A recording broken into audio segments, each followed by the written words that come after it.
శ్రీమాత్రే నమః. జై హిందూ ప్రేక్షకులందరికీ కూడా అమ్మవారి యొక్క పరిపూర్ణ ఆశీస్సులు. ధనుసు రాశి. ధనుసు రాశిలోని వారు ముఖ్యంగా మఖా నక్షత్ర జాతకులకి పితృభాగ్యాలు, అదృష్టం తలుపు తట్టే అవకాశాలు ఎక్కువగా ఉంటాయి. మూలా నక్షత్ర జాతకులకి, ధనుసు రాశిలో మూలా నక్షత్ర జాతకులకి ఆకస్మికంగా అదృష్టం తలుపు తట్టడం అనేది ఈ వారం జరిగే అవకాశాలు ప్రస్ఫుటంగా కనపడుతున్నాయి. ఉద్యోగపరమైనటువంటి బాధ్యతలు పెరగడం, ఆర్థిక విషయాల్లో స్పష్టతలు రావడం, పిల్లలకు సంబంధించిన విషయాల్లో శుభ వార్తలు వినడం, భర్తకు సంబంధించినటువంటి విషయాల్లో లేదా భార్యకు సంబంధించిన విషయాల్లో ఏర్పడినటువంటి చిన్న చిన్న ఇబ్బందికర వాతావరణాల నుంచి బయటపడడం, కుటుంబ ప్రశాంతతకి ఆస్కారం ఎక్కువగా ఉండడానికి విలువ ఎక్కువగా కనపడుతుంది. ఈ యొక్క ధనుసు రాశిలోని మూలా నక్షత్ర జాతకులకి. పూర్వాషాఢ నక్షత్ర జాతకులకి కూడా ఈ వారం మిశ్రమ ఫలితాలు ఉన్నప్పటికీ ఆర్థిక విషయాల్లో కొంత ఊహించని శుభాలు జరిగే అవకాశాలు ఉంటాయి. అంటే కుటుంబపరమైన, ఉద్యోగపరమైన, ఆస్తి సంబంధమైన పరమైన విషయాల్లో ఉన్నటువంటి చిన్న చిన్న ఏదైతే ఇబ్బందులు ఉన్నాయో అవి కొంత ఇబ్బంది పెట్టచ్చు.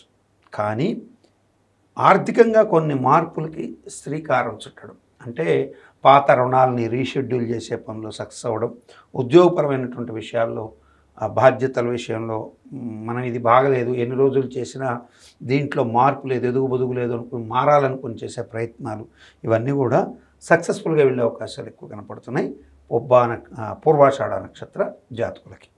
ఇక ఉత్తరాషాఢ నక్షత్రం మొదటి పాదం వారికి చూసినట్లయితే ఈ వారం వీరు వాహనాల విషయంలో, అట్లాగే స్నేహితుల్ని నమ్మి దూర ప్రాంతాలకి జర్నీ చేసే విషయాల్లో తప్పనిసరిగా సస్పెక్షన్ చేసి వెళ్ళండి. ఎందుకు పిలుస్తున్నాడు, ఎందుకు తీసుకువెళ్తున్నాడు, ఏ కారణంతో మనల్ని పిలుస్తున్నాడు అనే విషయాన్ని ఆలోచన చేయకుండా మీరు వెళ్ళొద్దండి. ఎందుకంటే ఊహించని విధంగా అవతల వ్యక్తి నుంచి మీకు హార్మ్ఫుల్, అంటే దెబ్బలు, తన్నులు దండము, మిమ్మల్ని తీసుకెళ్ళి, ఇప్పుడు కొంత వ్యాపార భాగస్వామ్యాలు ఉంటాయండి. ఈ భాగస్వామికి ఆ భాగస్వామికి చెడుతుంది. కానీ వీళ్ళిద్దరు మాట్లాడుకునేటప్పుడు అవతల వ్యక్తి ఒక పర్టికులర్గా కొంత మానసికంగా ఆలోచించుకుంటూ ఉంటాడు. మీరు ఆలోచించరు, మీరు స్నేహితుడిని లైట్ తీసుకో ఉంటారు. ఓకే, ఇతను మనకి హార్మ్ఫుల్ కాదులే అని మీరు లైట్గా ఉంటారు. కానీ వాడు అవతలవాడు మీ మీద ఒక క్రిమినాలజీ రెడీ చేసుకుంటాడు. ఆ క్రిమినాలజీ రెడీ చేసుకొని మిమ్మల్ని ఎట్లా కార్నర్ చేసి ఖచ్చితంగా మిమ్మల్ని ఇబ్బంది పెట్టాలని ఎదురు చూస్తూ మీతో వ్యాపార విషయాలే మాట్లాడుకుందాం రా అని తీసుకెళ్ళి మిమ్మల్ని ఇబ్బంది పెట్టే అవకాశాలు ఉంటాయి.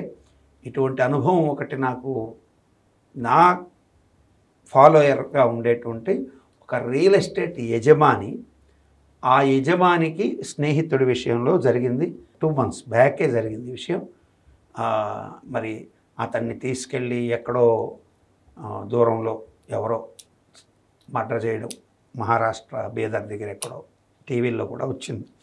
సో ఆ రోజు అటువంటి ఇన్సిడెంట్ ఎందుకు జరిగిందని నేను అనలైజ్ చేసిన తర్వాత అటువంటి ఫలితం మీకు చెప్పడానికి సాహసిస్తున్నాను.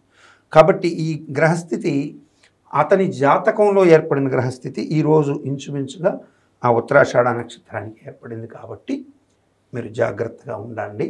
తప్పకుండా సస్పెక్ట్ చేసి వెళ్ళండి. అసలు వెళ్ళకపోవడం శుభస్కరం. పిలిచినా ఇంకో రోజు చూద్దాంలేండి, వారం వాయిదా వేయడండి. తప్పదుగా వెళ్ళాల్సి వస్తే ఒంటరిగా వెళ్ళకండి. ఖచ్చితంగా ఒక సమూహంతో, ఒక 4-5 వెళ్ళండి. లొకేషన్ మీ వాళ్ళకి షేర్ చేసుకొని మీ డీటెయిల్స్ అన్నీ ఇచ్చి వెళ్ళండి. శుభం జరిగే అవకాశాలు ఎక్కువగా ఉంటాయి. ధనుసు రాశి వారికి ఈ వారం మహాగణపతిని లక్ష్మీ గణపతిగా పూజ చేసుకోవడం, అట్లాగే ప్రత్యేకంగా ఆయుర్గండాలు తప్పించుకోవడం కోసం మహామృత్యుంజయ స్తోత్ర పారాయణ చేసుకోవడం, వాహన మూలకంగా కావచ్చు, ఇప్పుడు నేను చెప్పిన స్నేహితుల మూలకంగా హార్మ్ఫుల్ సంఘటనలు జరగకుండా ఉండడానికి మహామృత్యుంజయ స్తోత్రం పారాయణ చేసుకోవడం, మహాగణపతిని లక్ష్మీ గణపతిగా పూజ చేసుకోవడం మంచి శుభాన్ని కలిగిస్తుంది ఈ యొక్క ధనుసు రాశి.